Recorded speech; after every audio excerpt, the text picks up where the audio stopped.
2, 3, 4.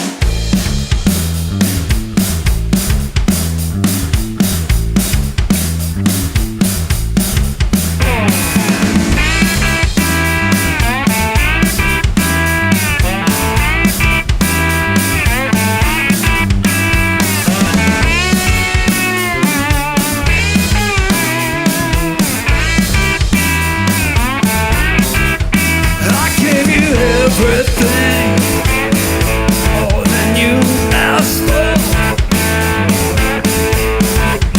I gave you all I had, yeah. Little did I know. Well, it was hard to win against or win place or show. I said the fix was in, I know. I guess I'm not what you're looking for. I said the fix was in, and I know the scope. No, I used to believe, but my faith is all but gone. Now I can see it, I was just a pawn. Took a bow when I was taking a fall. Hey, I left nothing on the table, laid it on the line. Now I'm starting to untangle the truth from your mind.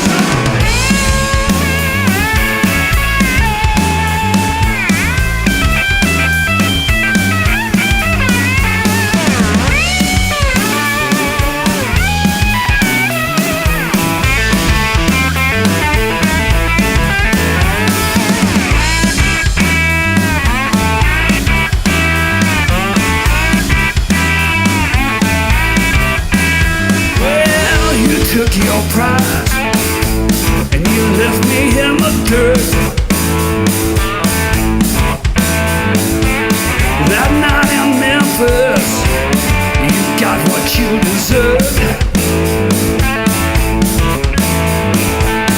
Everybody knows you got set out for sure. I say the fix was in, I know. I guess I'm not what you're looking for. I say the fix was in, yeah, and I know the scope.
We all got scars.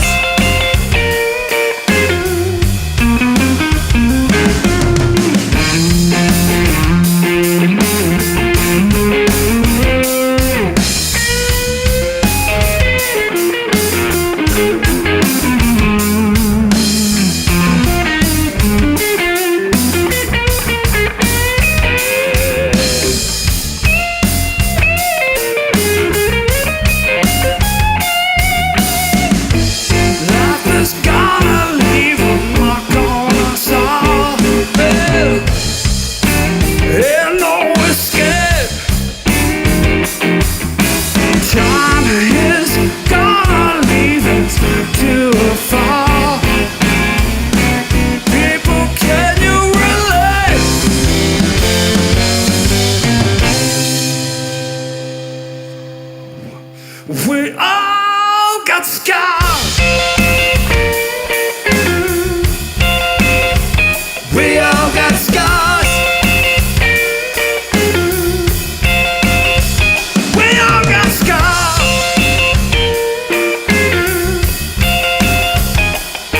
Got scars.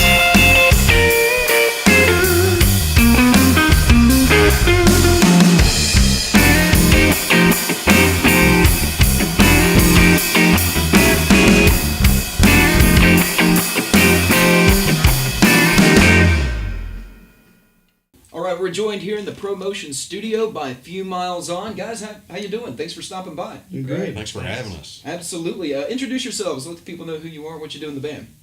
My name is Philip. I play guitar and I sing. All right. I'm Randall, and I play drums and I sing. I'm Larry, and I don't sing. I play bass. All right. So you guys have been around jamming for a pretty good few years now. How long? When did you guys start playing together? Phil and I actually are, this month, we'll be together 7 years. Okay. And Larry has been with us next month 6 years. Okay, cool. So you guys have been around, established, working together for I'm a the while. baby. Yeah. So when you guys got together, did you just set out to do kind of the groovy blues, or is that just kind of what worked out organically? Yes and no. Yes and no. I would say probably more organically.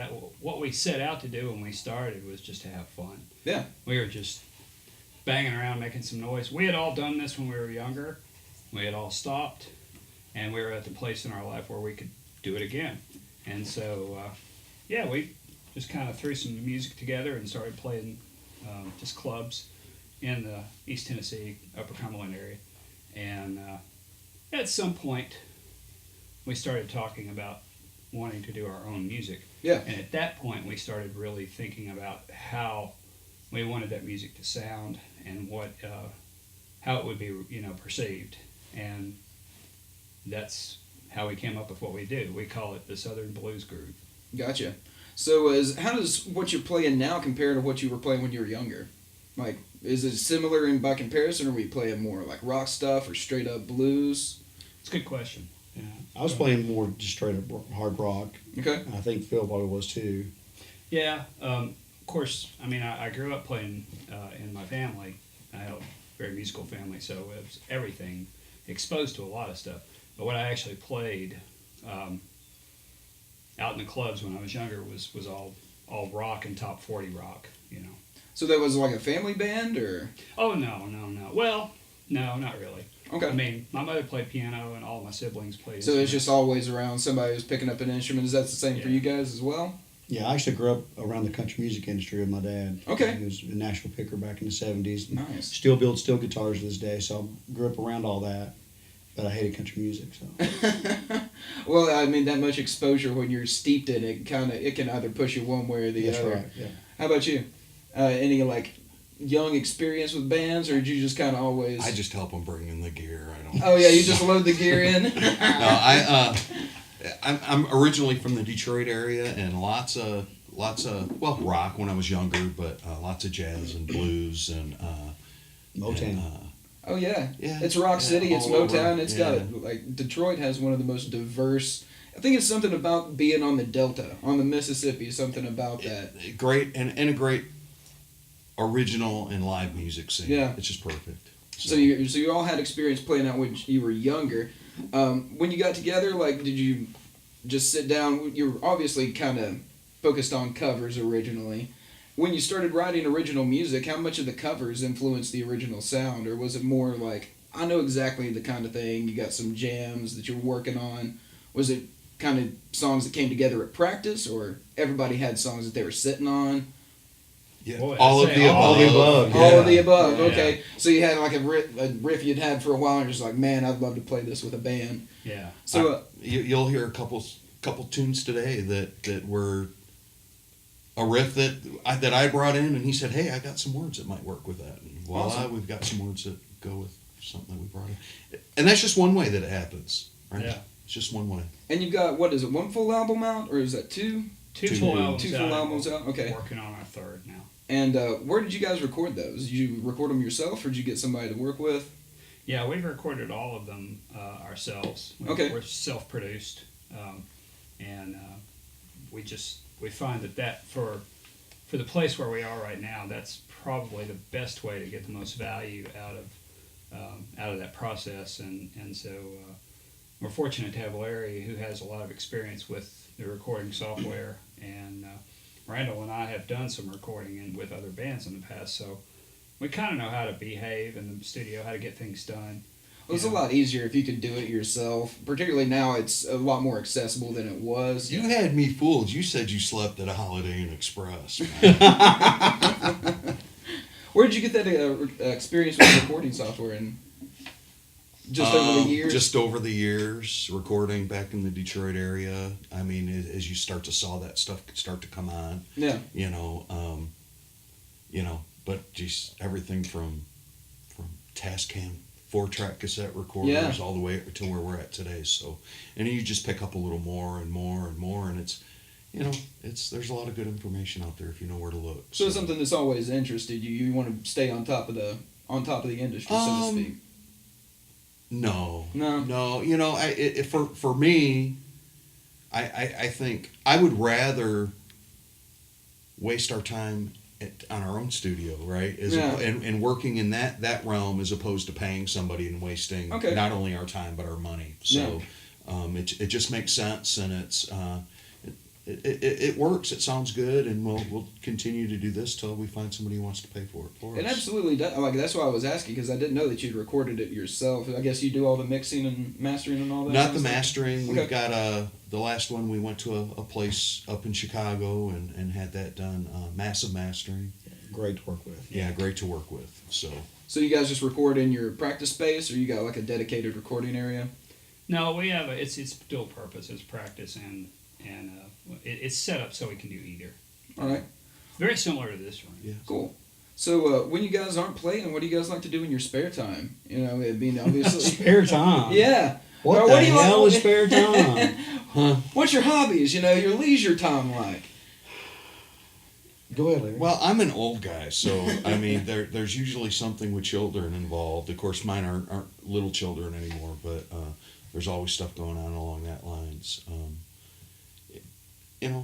We were talking politics earlier. I'm a big politics guy. That seems to become a hobby about. Well, I think everybody's it's years. kind of a Yeah. passive hobby for everybody It, nowadays. it is, and I'm I know it's square, but I fancy myself a amateur economist, and as it kind of fits into that whole thing. But that and music, that's what it's all about. Awesome. Spend a lot of time with my granddaughter and my wife, and I think we'll pick up the golf clubs again this year. Oh, there you go.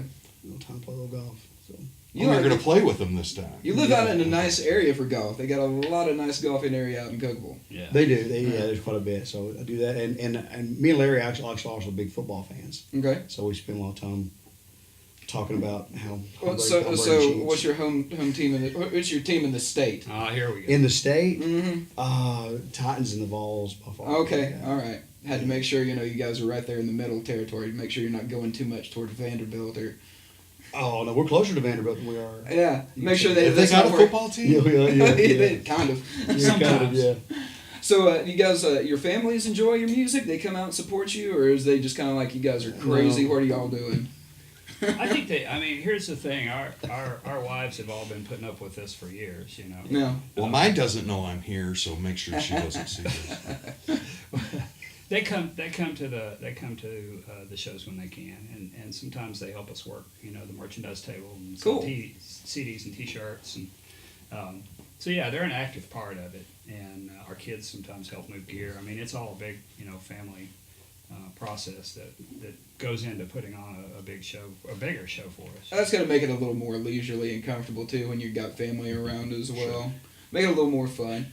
Yeah. So you guys are working It's on. so cute he thinks that. Oh yeah. Well, I would think coming from a single guy, I just assume having your family around would make you feel better. But you don't know about The wives did go with us to the bike rally in Alabama last year, which was an experience. Mine did. Bike rally, huh?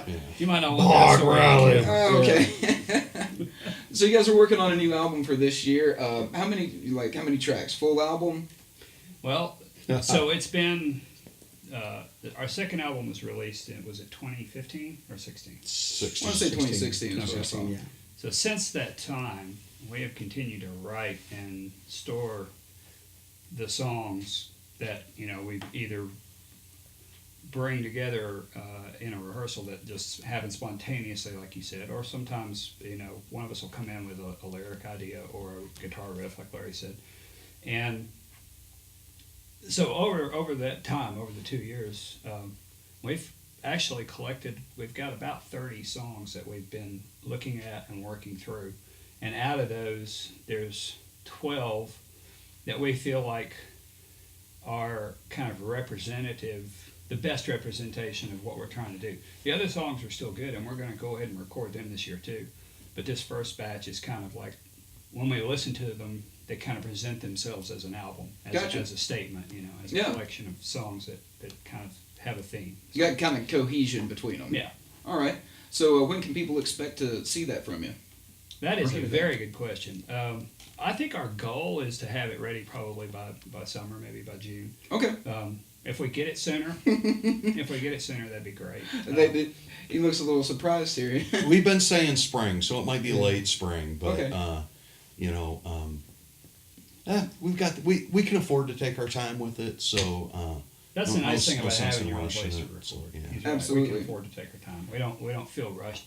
And I mean, sometimes that can make you, that can sometimes give you too many choices, right?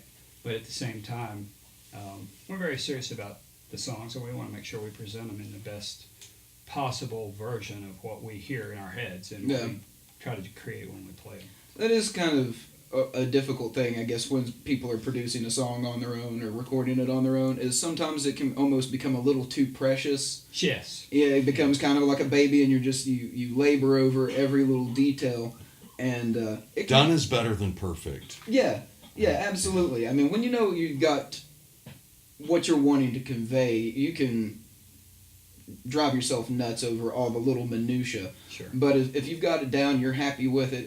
It's I guess it's harder to walk away from it when you've got it sitting right there and you can go tinker with it anytime you want to. So I guess a little bit of censorship has to come in there as well. Oh, yeah. It does. Okay. Yeah. So you guys have played a lot of variety of shows. You've played 3 or 4 hour bar sets. You've played festivals and stuff like that. Yeah. What's your kind of favorite shows to play? Festivals. Festivals. Festivals. And do yeah. you usually play more? I'm into strip clubs, actually. You ever heard of the Claremont Lounge in Atlanta? There you go. Have you? Do you usually play more original music at like the festival sets? Yeah. Okay, so Yeah, we do. you'd like to play more original things. Yeah, I think that's our preference. However, we do have a pretty large catalog of blues Absolutely, yeah. standards that we use in our 4-set nights and in our we host a blues jam, so we draw from that as well. When people come and sit in with us, we've got a whole catalog of songs they can pick from to sit in and play on or sing, and we know them. But for the festival type shows, we try to fill that set list with our music. Yeah. Because we feel like that's maybe the only time that people are really going to be exposed in a large group, to hear that. I mean, Absolutely. Our music is on Spotify, and we love it, when people listen to it there. And we love selling CDs at the club gigs, too. That's great, too, because it's getting it out in people's hands. But, I mean, we're proud of this music that we've written. It's great when somebody gives you the opportunity to do that. I know some people are booking you; they're expecting 3 3 hours and toss in a couple of originals, but Right. mostly covers. But when Right. they're booking you for like a festival appearance or something like that, 30, 45 minute set, they know you're going to be playing your originals. Yeah. Right. Well, and here's the thing too, right? We have what's considered blues standards and what I would consider what people would call covers from blues artists that we have in our sets, but they're our arrangements. Mhm. That's the nice thing about understanding the craft of songwriting is that you can recognize when a song is great and hear a different interpretation of it and Yeah. then bring that interpretation to life. And people like that. They like hearing a song in a fresh way. The dyed-in-the-wool blues fans actually expect that. Yes. They do. You They know, do. so Well, and talking about dyed-in-the-wool blues fans, what is the big thing about the blues trio? You see it all over. I mean, you've got your rhythm section, bass, drums, and guitars, vocalists. Why do you think that's so dominant in blues music? I mean, you guys host a jam where people will come up and maybe pick up the guitar or sing, but you've always got the core, and you see it so often. Is there just something in the vibe, the fact that you can translate everything so well? I don't think that's the primary consideration for most bands. I think the primary consideration in most bands is really going to be the economics of Yeah. it. Yes. Okay. Okay. For us, though, I mean, we were a 4-piece at one point, and the leaving of that fourth person really kind of opened some things up for us, and we've talked about adding or doing other things. We've actually had somebody play with us before, and there's definitely that 3-piece thing that I think that we do that doesn't translate so well, or we haven't figured out how to translate it real well into a 4-piece and still have the nice use of space and things like that we do. So I think it's for us it's been more of it's part of the music. So certainly not economics. So hosting the blues jam, then you host that in Cookeville, Yes. Yeah. and is that like a weekly, monthly thing? Twice a month. Twice a month. Yeah. Do you have like a lot of regulars? You get like not a lot of new people come in, like. Yeah, there's a group of regulars. I mean, they're going to be there, rain, shine, cold, whatever. And we get a lot of people. A lot of people are hearing more about it too, and they're wanting to come out and check it out. So it works out great. I think the thing that I like about our blues jam is, and this is kind of the vision that Larry had of this when we first started talking about doing it, is that it has that event and just the small amount of promotion that we've done for it in the Upper Cumberland has generated excitement and attention twice a month in this little bitty town halfway between Nashville and Knoxville, where a lot of people only know it as a potty break on the way to the UT game. True. And it's the coolest thing because there's this whole underground music community in the Cookeville area that nobody knows about, and there's some great bands up there. There are. There's some great players, and the nice thing too is that we've made friends with people we never would have met, and these people have not only become our fans, they've become close friends. We we socialize with them. It's a thing where the music has kind of created something bigger than itself or than the event itself, and man, we've just had a blast doing it, and it's been a thing that also has helped us to stay sharp as a band, because even in the cold months, if we're not playing much and we're doing recording, we know we've got those 2 standing gigs every month. Yeah. And sometimes there's more in a month, but It's a lot different playing, rehearsing at a practice space and getting out and being with the community and seeing the community respond like that has Yes. got to be encouraging too, and have that kind of support from not just musicians, but I guess you guys have people that are coming out and just wanting to see the show, Yes. like every week or twice a month as well.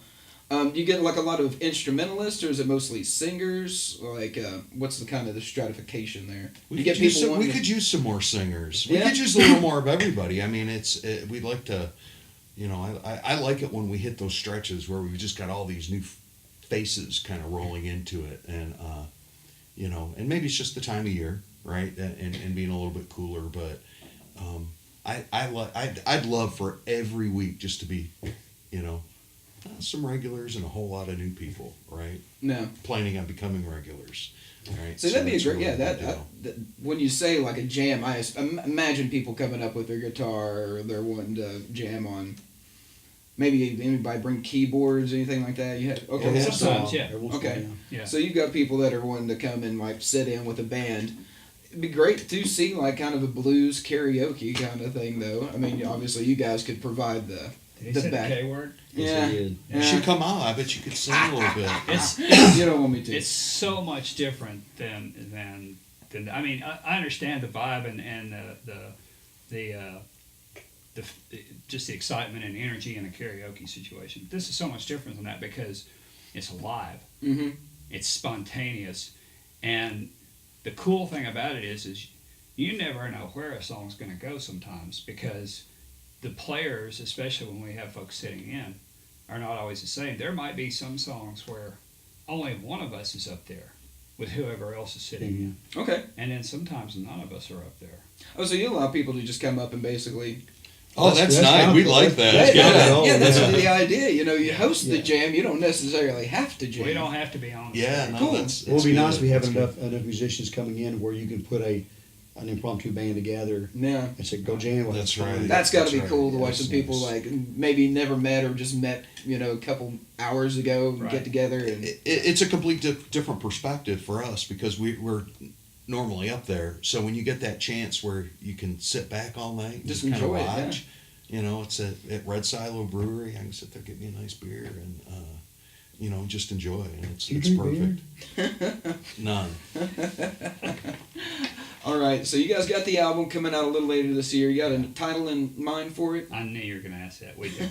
Okay, Not yet. no problem. Where can people find your music? You're on Spotify, you're on Facebook, Few Miles On, you got fewmileson.com, Few Miles On Band. fewmilesonband.com. Tidal, iTunes, Tidal, iTunes. Amazon, I believe. Amazon, Yeah, just YouTube. wherever. Yeah.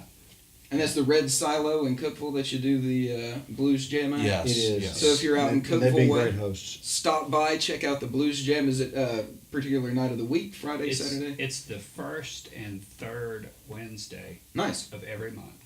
And the Red Silo is just a really cool microbrewery right there in the middle of the old part of Cookville. There's a lot of businesses coming in that area and kind of revitalizing that part of downtown. And just a really neat area, just a couple of blocks off of the old train depot, which is kind of a historic museum now. And a lot of just a very eclectic feel, kind of a village type feel, you know. You see that in a lot of towns now. You know, the downtown's revitalizing and got more of like an eclectic art feel. Yeah, So yeah. that's really cool. Yeah, you can walk around the corner from the Red Silo and there's a restaurant, and then you know another couple of blocks and there's an ice cream parlor, and all that stuff's open. That you know, it's just a neat vibe. It's great to see like parts of parts of a town revitalized like that. And you know, with the blues jam down there, you're part of that revitalization, bringing people down there. So We like We'd to like to think think so. so. yeah, okay. Yeah. Well, check out fewmilesonband.com, and don't forget to follow ProMotion LLC, all the social media, Facebook, Instagram, Twitter, all that, and click the subscribe bell down below, all the notifications, all the likes. That way you don't miss another ProMotion live session here in the stew.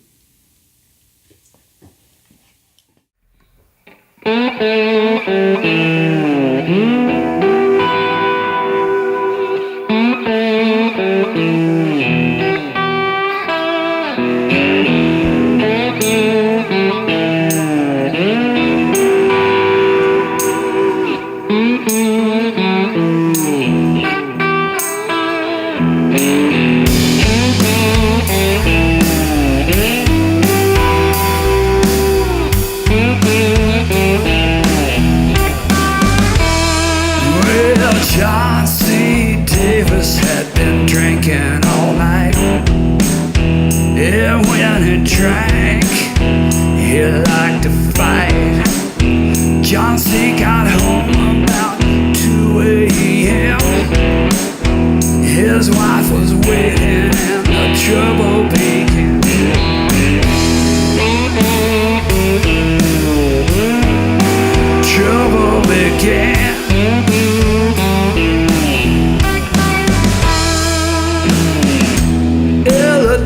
Davis had been drinking too. Should told John C. you and me are through. Ain't no good reason for me to stay. I'm leaving no matter what you say.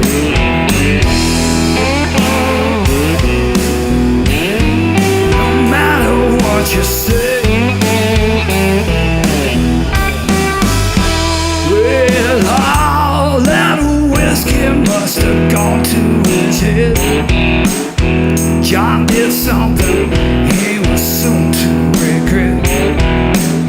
He raised his hands to his wife. John C. Davis took her life.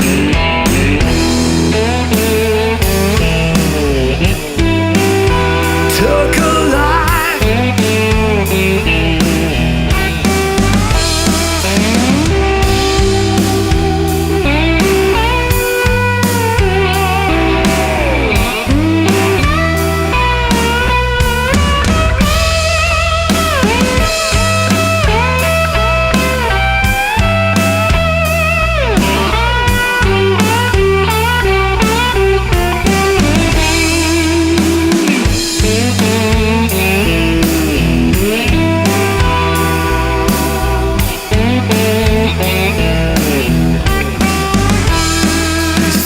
Can't nobody save me from what I've done. Ain't no way out but to cut and run.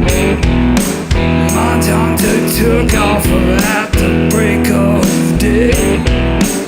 Mama knew where, but she would not say.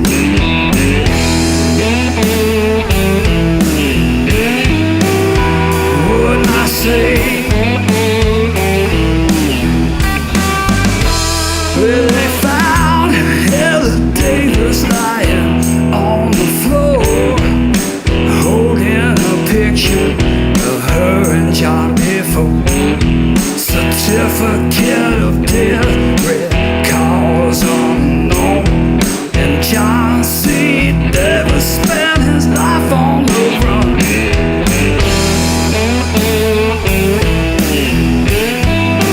Life on the run. Run, John, run. Run, run.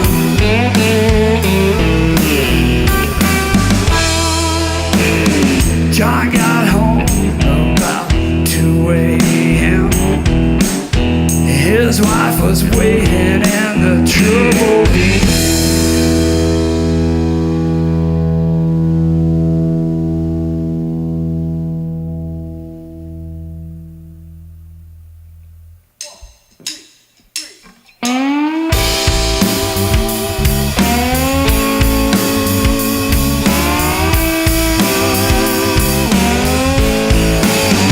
I was kind and mistreated. Ain't gonna be your fool no more.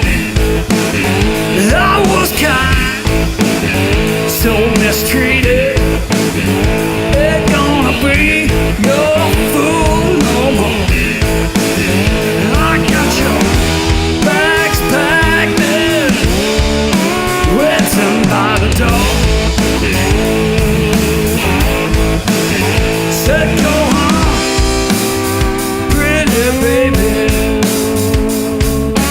Don't take one look back. Said go on, pretty baby. Hey, don't take one look back. I don't want you hanging around here, baby, that's a fact. Said I was kind and mistreated. Ain't gonna be your fool no more. So kind and mistreated. Ain't gonna be your fool no more. I got your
by the door.